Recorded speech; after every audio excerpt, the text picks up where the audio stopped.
বেতন না দিতে পারলে সরকার থেকে আবার ধমক দেওয়া হচ্ছে যে এত তারিখের মধ্যে আপনাদের সবাইকে চাকরির বেতনও দিতে হবে।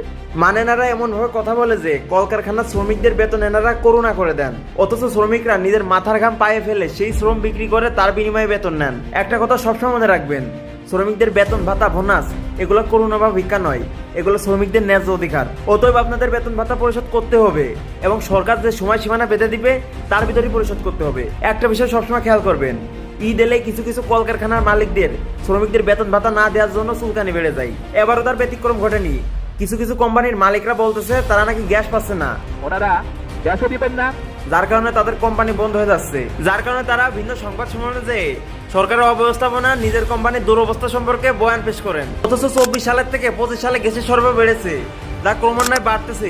তাই শুধু শুধু সরকারের উপর দোষ চাপিয়ে শ্রমিকের বেতন বোনাস আটকে রাখতে পারবেন না। অতএব হয় আপনারা শ্রমিকের ন্যায্য অধিকার সময় মতন বুঝিয়ে দিন, নয়তো আপনাদের কলকারখানাগুলো বন্ধ করুন। Loud and clear. এমন যুগান্তকারী পদক্ষেপ নেওয়ার জন্য আমরা অন্তর্বর্তীকালীন সরকারের পাশে সবসময় আছি। ধন্যবাদ।